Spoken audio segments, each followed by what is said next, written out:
why are those residential real estate prices going up? And the same thing's happening in the United States.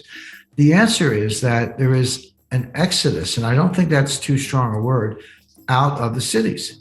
People are put off by, cities have always been a trade-off. Cities are, okay, you have a lot of noise and some dirt and some hassles and maybe a slightly higher crime rate. But on the other hand, you have art and culture and museums and shows and restaurants and bars. And so you make the trade-off. You say, I'll accept these annoyances in exchange for all this, culture and buzz. And cities attract, the brightest people. So whether it's, bankers or lawyers or doctors or artists, playwrights, actors, whatever. It's just, there's a lot of buzz. And that's why people go to cities.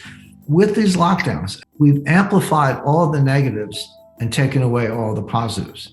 We've shut the museums, the restaurants, the bars, the plays, the office buildings, things that attracted people. But meanwhile, again, probably not as bad in Australia as it is here, but crime is on the rise. Murder rate in New York has doubled. Suicide rates across the country have tripled. And that's New York. The suicide rate's national.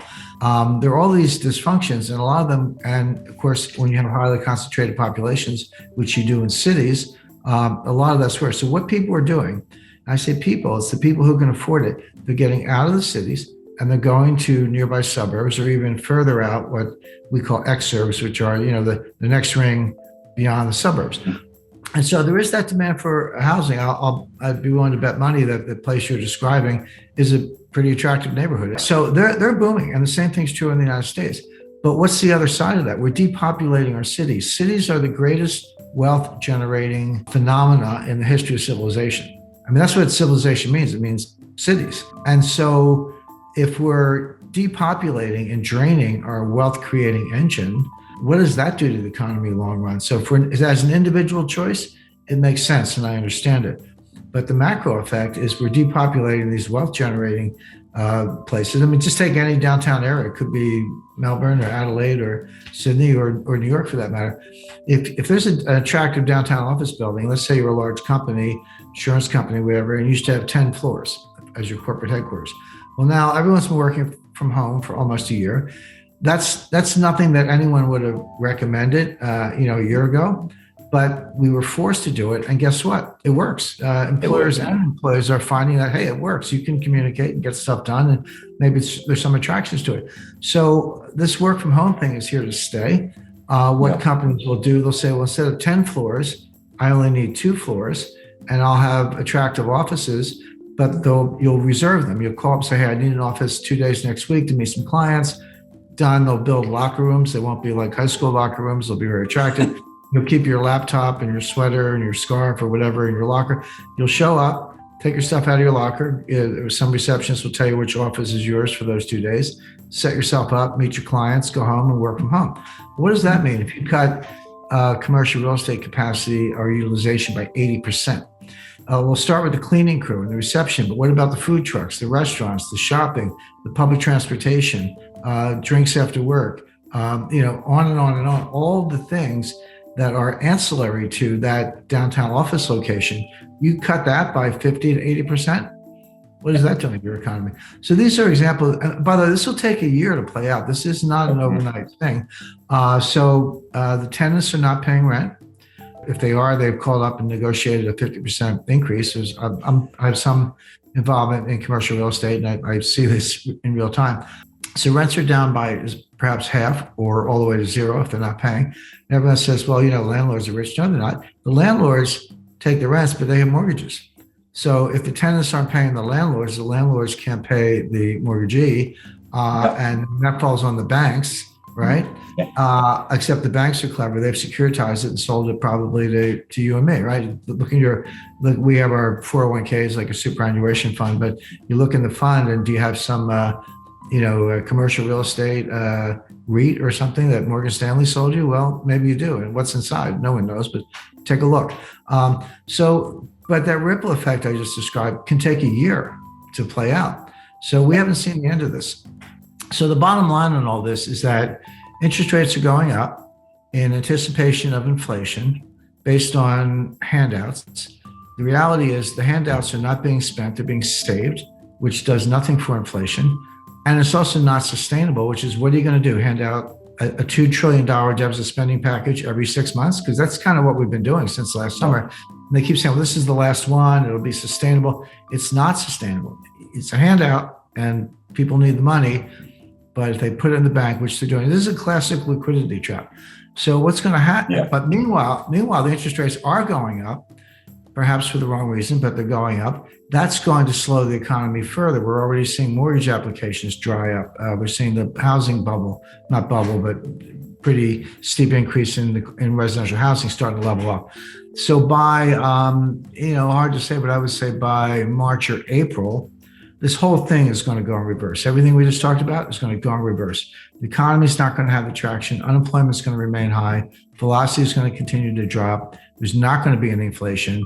Those interest rates are headwind. They're going to drop, and the price of gold is going to shoot up. So my advice to potential gold investors is it's on sale. Go get some right now. It's always better to buy low and sell high. And but I would expect the price to be much higher by mid-year. I know that you've said this before, or I'm pretty sure you've said this before, that to stimulate an economy, you need to reduce interest rates by somewhere around 3-4% to have an effect. When interest rates are currently at zero, how can you do that? Where do you go from zero?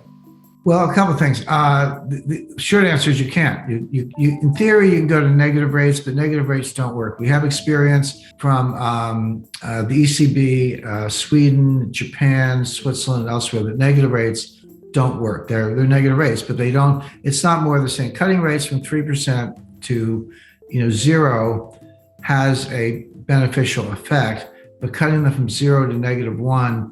Now you're through the looking glass. You don't get any more pop. You don't get any more bang for the buck. And there are reasons for that, which are as a central bank, what signal are you sending? Well, see, the idea of negative rates is you're going to spend the money. Because if I'm going to take it away, you put money in the bank, even at 0, you put money in the bank, you go away for a year, come back, the same amount of money should be there. That's the 0 interest rate. But a negative interest rate, -1%, you put $100,000 in the bank, you go away for a year, you come back, you only have $99,000. Because I took $1,000, that's 1% negative interest. So the idea is, if I'm going to take your money, you're going to spend it fast because you don't want me to take your money. And that's going to have the stimulative effect that we talked about. That's not actually what happens. What happens, two things. Number one, people have lifetime goals. Their retirement, their healthcare, their parents' healthcare, their children's education, buying a house. There's some large lifetime goal you have, and that's why you save money in the first place. If I'm taking your money away, you're going to save more, not less. You still want to achieve that goal. I've made it more difficult, but you're actually going to save more. They want you to spend it, but now you're saving more. And the second thing is, what signal is a central bank sending when they have negative interest rates? They're saying that they're worried about deflation, not inflation, but deflation. Yeah. So if central bank is telling me that deflation is a problem, I'm going to wait. And why should I buy anything right now? Wait till the price drops.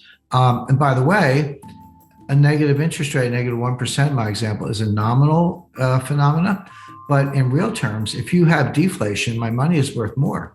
So even though my dollar amount may be less, my purchasing power went up because prices went down.